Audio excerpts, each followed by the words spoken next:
Good morning to everyone. Subject is Human Anatomy and Physiology. Topic is Bones of Upper Limb.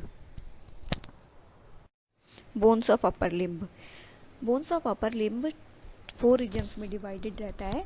Shoulder ग्रिडल, arm, four arm और hand.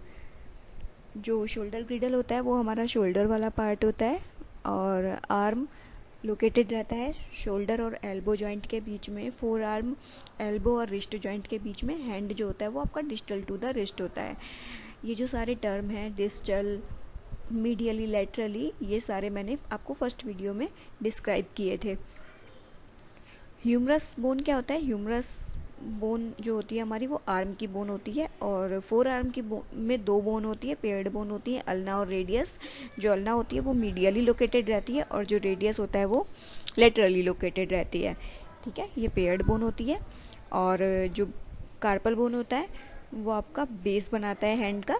ठीक है, जिसमें 8 bones होती हैं. जो आपका बेस ऑफ हैंड होता है उसमें कार्पल बोन्स होती हैं और जो पाल्म होती है यानी कि जो हथेली होती है उसमें 5 मेटाकार्पल बोन होती है और जो फिंगर होती है और थंब होती है उसमें टोटल 14 बोन्स होती हैं जिसे हम फैलेंजस कहते हैं. बोन्स हैं अपर लिम्ब की. तो अपर लिम्ब में एक शोल्डर ग्रिडल होता है. ठीक है, जिसमें क्लेविकल एंड स्कैपुला होता है. पिक्चर में भी देख रहे हैं हम. और जो आर्म होती है वो ह्यूमरस होती है, सिंगल बोन जो मैंने बताया था. और फोर आर्म में रेडियस और अल्ना होती है. ठीक है, तो जो रेडियस है वो लेटरली है और अल्ना जो है मीडियल है. ठीक है, बोन्स ऑफ हैंड में क्या होती है? कार्पल 8 बोन होती है, कार्पल्स. ठीक है, मेटाकार्पल्स की 5 बोन है और फैलेंजेस की 14 बोन्स हैं. Clavicle bone. तो जो क्लेविकल होती है उसे हम कॉलर बोन भी कहते हैं. जो ये रेड कलर से दिखा रखा है ये होती है clavicle bone. Clavicle also called as collar bone. और ये कर्व्ड बोन होती है और शोल्डर पेक्टोरियल ग्रिडल का पार्ट बनाती है.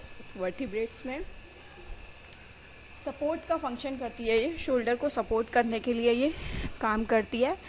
और जो स्केलेटन सिस्टम होता है उसका ये मेन पार्ट होती है क्योंकि ये इसेंशियल रोल प्ले करती है मूवमेंट में.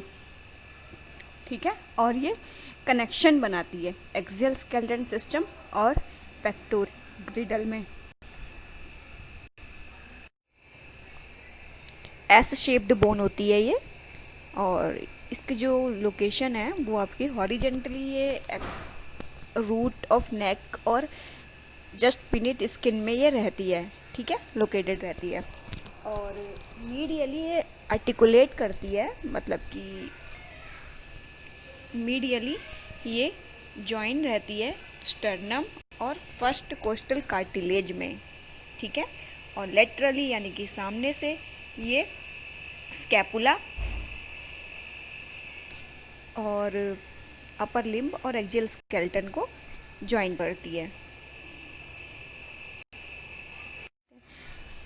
Function of clavicle bone. ठीक है, एक मेन फंक्शन होता है हमारा कि ये सपोर्ट करती है पूरे स्केलेटन सिस्टम को और शोल्डर को.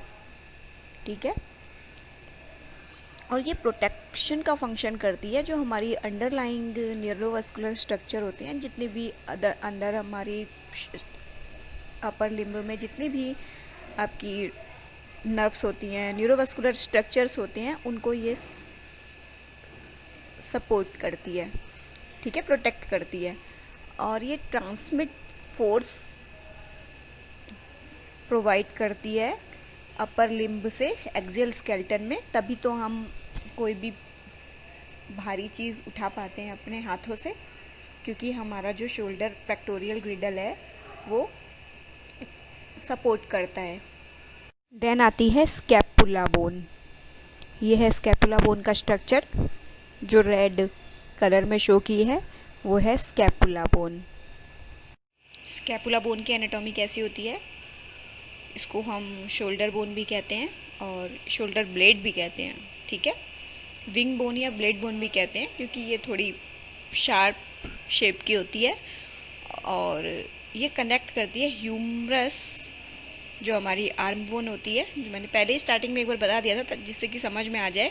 तो जो ह्यूमरस बोन होती है उसको ये कनेक्ट करती है, ठीक है, और क्लेविकल को भी ये कनेक्ट करती है। स्कैपुला, इसका जो बेस्ट व्यू है वो बिहाइंड से आता है, ठीक है, मतलब ये अच्छी तरह से आपको बिहाइंड से दिखा जाता है। तो ये जो राउंड में दिखा रखा है ये स्कैपुला है, ठीक है। दो इसके व्यू होते हैं, ठीक है, दो अलग अलग साइड से अगर इसको हम देखा जाए तो ये दो व्यूज़ में दिखता है, ठीक है। और ये दो स्कैपुली होती हैं और ये सेकंड से 7th रिब्स तक जो है ओवरलाई रहता है, मतलब कि सेकंड रिब से स्टार्ट होता है और 7th रिब तक ये लोकेटेड रहता है। फ्लैट बोन होती है जो ट्रायंगुलर शेप में रहती है और इसमें दो इंटरेस्टिंग प्रोजेक्शन होते हैं। ये है एंटीरियर और वेंट्रल सरफेस राइट साइड से, ठीक है, दो सरफेसेस होती हैं स्कैपुला की, तो ये एंटीरियर और वेंट्रल सरफेस है और ये दूसरा पोस्टीरियर और डॉर्सल सरफेस है। जो डॉर्सल सरफेस होती है स्कैपुला की वो डिवाइड होती है दो रीजन्स में स्कैपुला ऑफ स्पाइन के द्वारा। जो स्कैपुला का बिलो वाला रीजन होता है, मतलब जो स्कैपुला का नीचे वाला रीजन होता है वो इंटर स्पाइनल फोसा कंटेन करता है और जो अबोव वाला रीजन होता है स्कैपुलर स्पाइन का उसे हम सुप्रा स्पाइनल फोसा कहते हैं। पिंक कलर में शो कर रखा है। फंक्शन, स्कैपुला एक इम्पॉर्टेंट बोन होती है। ईच स्कैपुला आपका प्रोवाइड करती है बहुत सारे मसल्स को अटैचमेंट और ये आर्म को भी अटैचमेंट प्रोवाइड करती है। ये ह्यूमरस और क्लेविकल बोन को जोड़ती है और ये शोल्डर जॉइंट बनाती है और एक्रो मायोक्लेविकुलर जॉइंट भी बनाती है। थैंक्स